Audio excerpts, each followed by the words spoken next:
Rudy Baldwin, may bad prediction kina Kim at Paolo. Actress, magkakasakit daw ng malala. I'm overheated, can hardly sleep at night, doing crazy dreaming. You're the reason why I'm bothered, baby. Halos lahat ng Kim Pao fans ni na Kim Chiu at Paolo Avellino ay nagdarasal para sa lovely couple kung saan kinokontra nila ang hula ni Rudy Baldwin na ayon pa nga sa manghuhula ng showbiz daw ang makakatuluyan ng isa sa Kim Pao tandem at magkakaroon daw si Kimi ng sakit na para siyang nauupos. Mas malala pa raw sa sakit ni Kris Aquino. Kaya naman ang post at panalangin ng solid Kim Pao, I rebuke all the bad prediction. Dahil sa hulang ito ni Rudy Baldwin, na karamihan ng hula niya ay nagkakatotoo, kaya isa't isa ay kinokontra ang naturang hula at bad prediction para sa Kim Pao.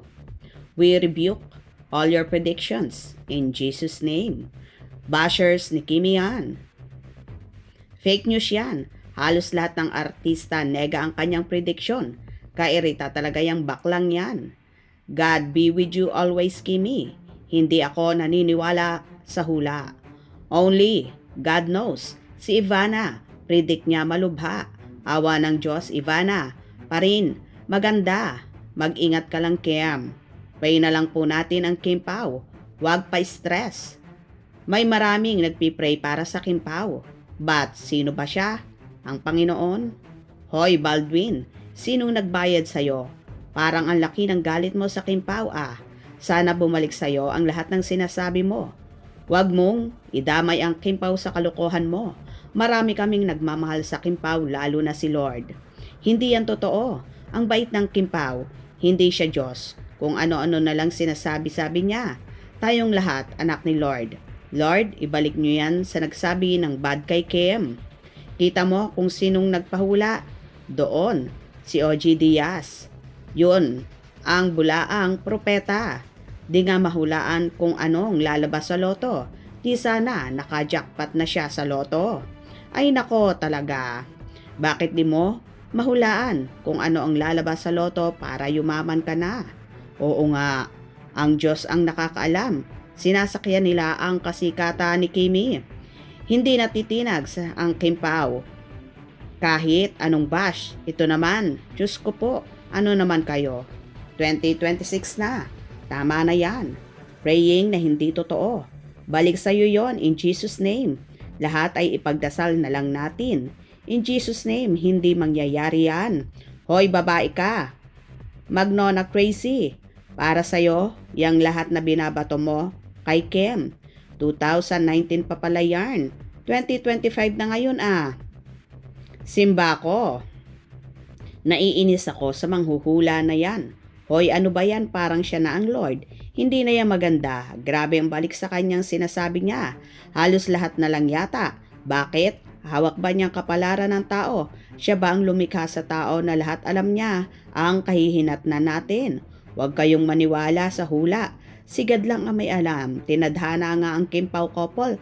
Tapos ngayon may hulang ganyan. Tao lang tayo. Wala tayong right na hulaan kahit sino. Boycott yan. Huwag pasikatin. Bakit hindi? Na-rape si Maris Racal. Last year, anyari sa hula mo girl. Ang tawag kay Baldwin ay manghuhula. Wala siyang binabasa na baraha, puro haka-haka lang. Ganon kaya yung naniniwala dyan. TNGA kayo. Ang sama mo o G. Diaz, kaya pala ayaw sa'yo ng Kim Pao. Sana balik sa'yo yan dahil ikaw ang naniniwala sa kanya. God is good. Panawagan sa lahat ng Kim Pao Ladya. Ipagdasal natin ang idol Kim Pao natin. Baldwin, hulaan mo na sarili mo bago ka manghula sa iba. Sigad lang ang may alam sa buhay ng tao, hindi ikaw. Si Lord lang ang nakakaalam ng lahat kung anong mangyayari sa atin, hindi ang tao. Hula ay hula lamang, tsambahan lang pag nangyayari yung naihula niya. Sus, maniwala kayo sa bading na yan. Si Kai Montinola nag-predict siya masawi. Kairita talaga, last year mga prediction niya ni isa, walang tumama. Kairita lalang Baldwin na to, dinan pa sa hula pagiging basher. Yung hula niya, babalik yan sa kanya. Kaloka naman talaga ang hulang ito ni Rudy Baldwin at pinagkaguluhan nga ng Solid Kim Pao. Ganun pa man, dasal-dasal na lang tayo at wag basta maniniwala sa hula-hula dahil tama naman ang sinasabi ng mga nagkomento na Diyos lang ang nakakalam at walang sino man sa atin kung ano ang mangyayari sa buhay natin. Kaya pray na lang palagi. Hope you enjoyed. Please subscribe for more info.